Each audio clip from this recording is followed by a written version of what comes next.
perbaiki yang disebut dengan sholat.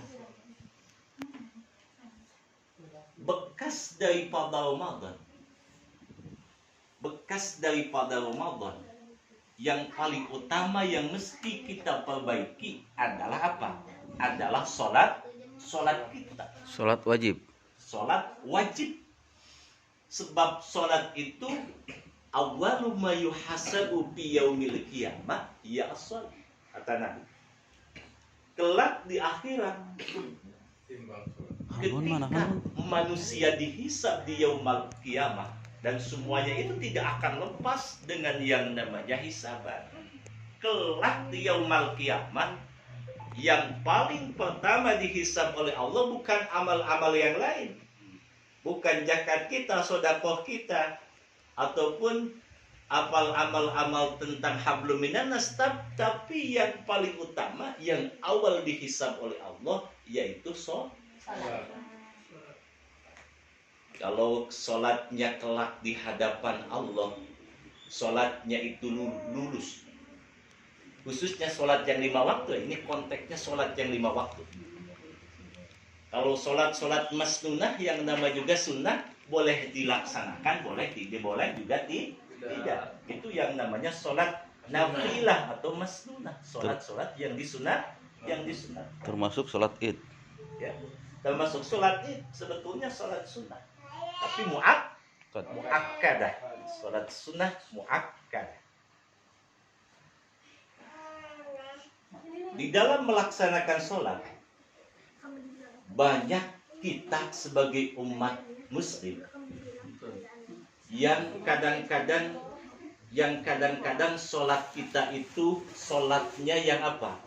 Sholatnya itu asal-asalan. Maka para ulama membagi sholat itu kepada 4 langkah atau kepada 4 tingkatan ketua. Para ulama di dalam mendefinisikan apa sholat, membagi sholat itu ke dalam 4 ketua. 4 ketua itu adalah 4 tingkatan. Kupingkan heula ribut. Yang pertama sholat apa? Yang pertama disebutnya sholat mu'aqqab.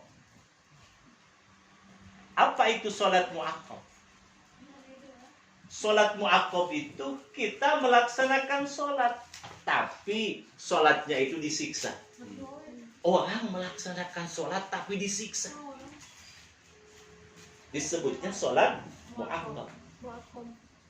Mu'aqqab dari kata iqab, siksaan.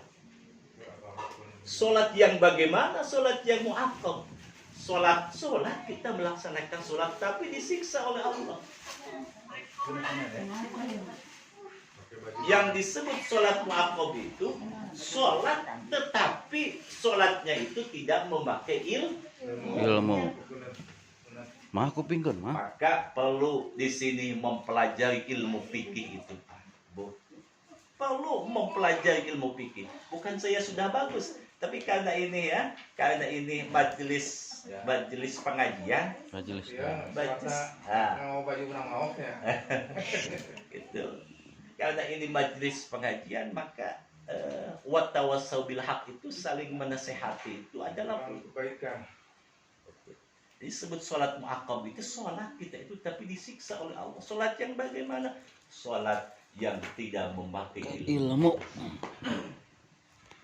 Bagaimana niatnya, bagaimana rukun sholatnya, bagaimana wudunya, mulai daripada wudu.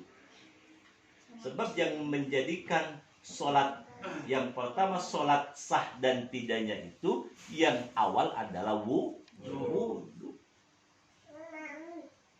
Walaupun kita dengan lupa Allahu Akbar gitu ya, tapi wudunya enggak betul. Itu tidak mungkar. Salat sah wudunya, salat sah wudu itu kan ada Kalau kita baca kepada kitab Salatun Najah di Abdul Tolibin, bahwa salat sah wudu itu ada 6. Walaupun di dalam Al-Quran itu hanya terdapat 4. Itu, ya, surat An-Nisa itu ada 4 sebetulnya. Ditambahan apa? Ditambahan ada nih, ya. Apakah kita ini nantinya tergolong sholat yang mu'akkad? Nah, ini mesti menjadi pemikiran kita. Sebab nanti ketika sholatnya lulus di hadapan Allah, maka semua amal-amal yang lain akan tembus, akan lulus di hadapan Allah. Itu yang pertama. Yang kedua, ya. Yang kedua, sholat itu para ulama membagi sholat itu adalah mukaffirus sayyi'at. Sholat yang apa mukaffirus sayyi'at itu? Disebut mukaffirus sayyi'at itu sholat yang apa? Sholat yang lebur kepada kesalahan-kesalahan kita.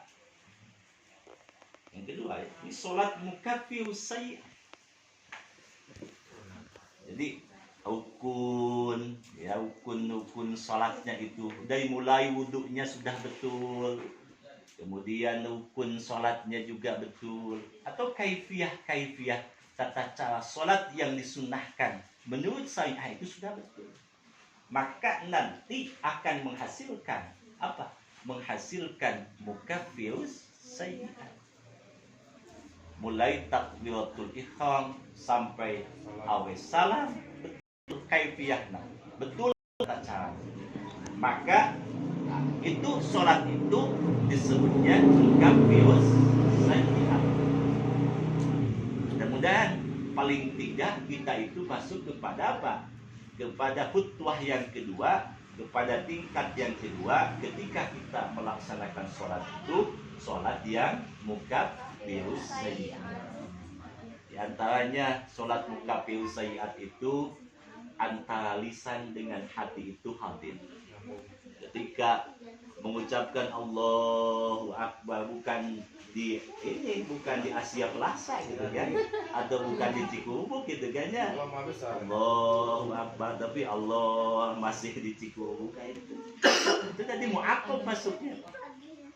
Jadi ketika lisan kita dengan qalbu kita ada ittisaliyah, ada ketersambungan gitu ya. Ketika Allah maha besar, di dalam hati juga Allah mengatakan maha agung atau maha besar, maka insya Allah sholat kita itu masuk ke dalam kriteria sholat mukaffirus sayyi'at. Jadi sangat penting ya, karena selamat dan tidak selamat kita itu tergantung daripada sholat kita. Ya. Sholat kita yang paling utama.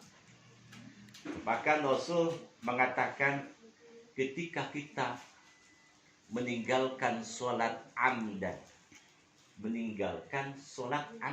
amdan itu disengaja, tidak ada udzur syar'i, maka kalau seandainya diganti dengan apa berupa materi yang kita miliki, cukup, maka tidak cukup emas sepenuh langit, emas sepenuh bumi, itu enggak cukup.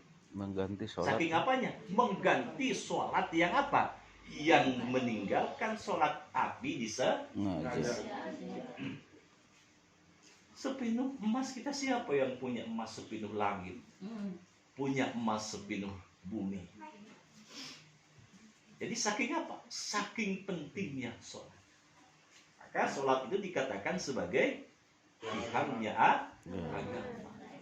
As-sholatu imaduddin. Sholat itu tihamnya agama.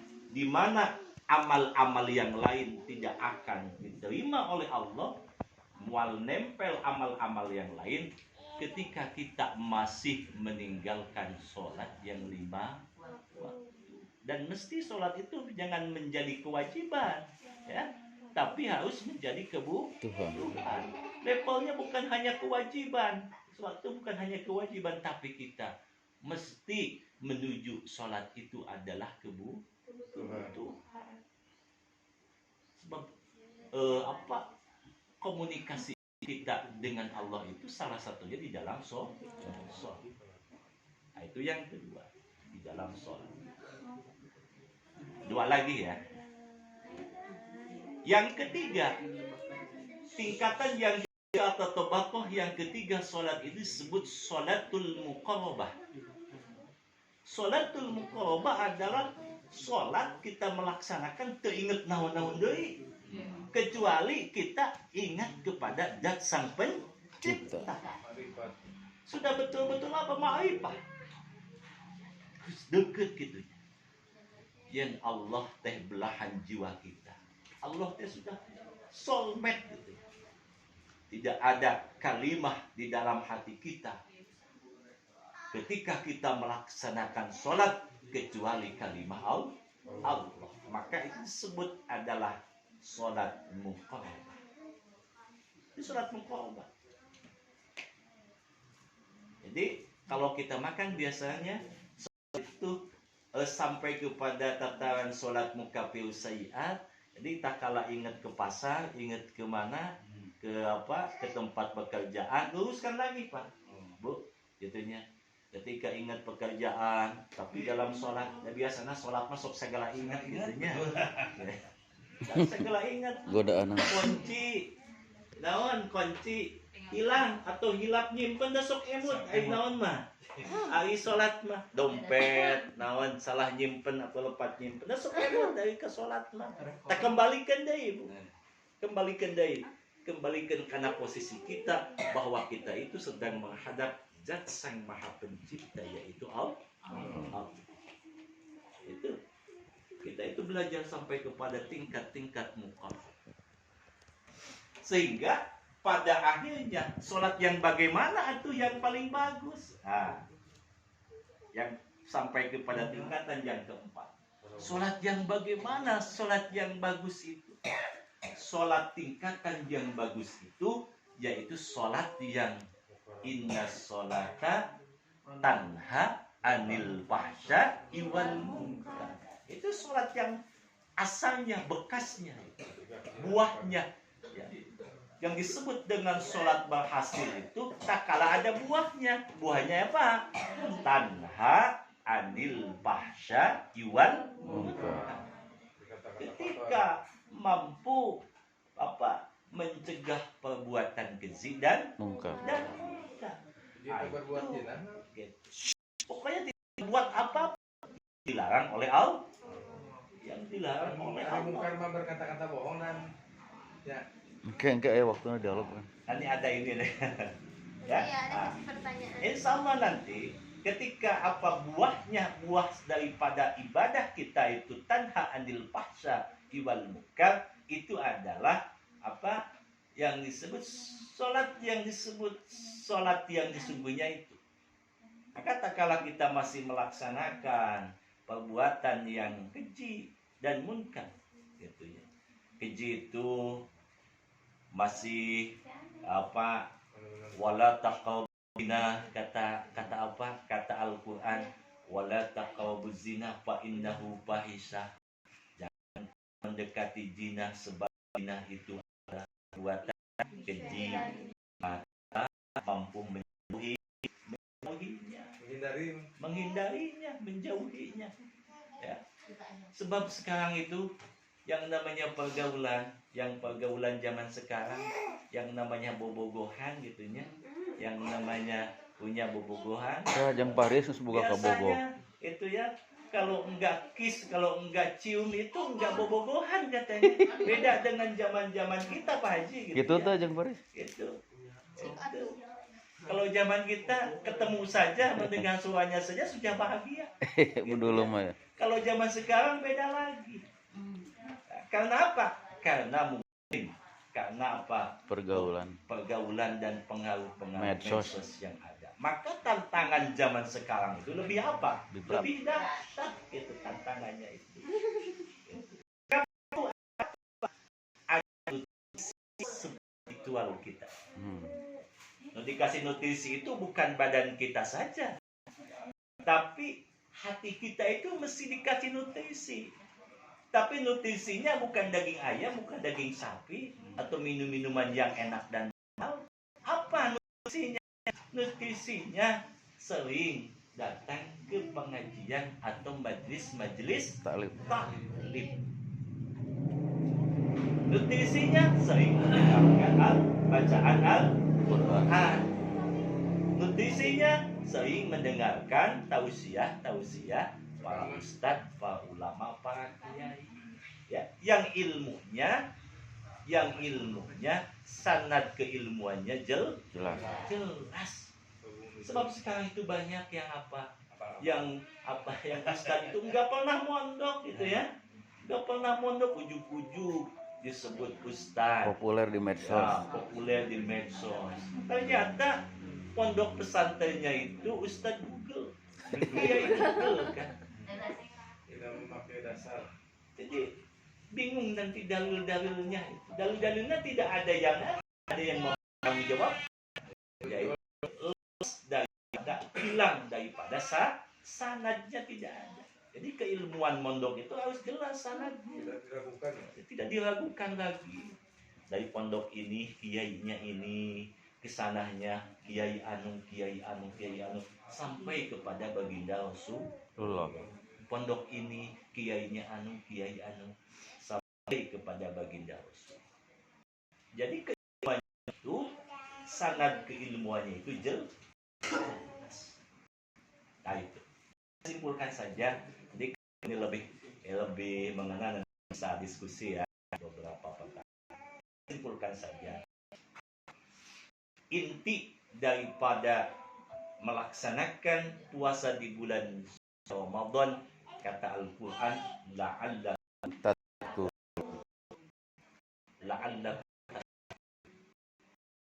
wah itu gampil diucapkan, gampil si takwa anjen teh ai takwa.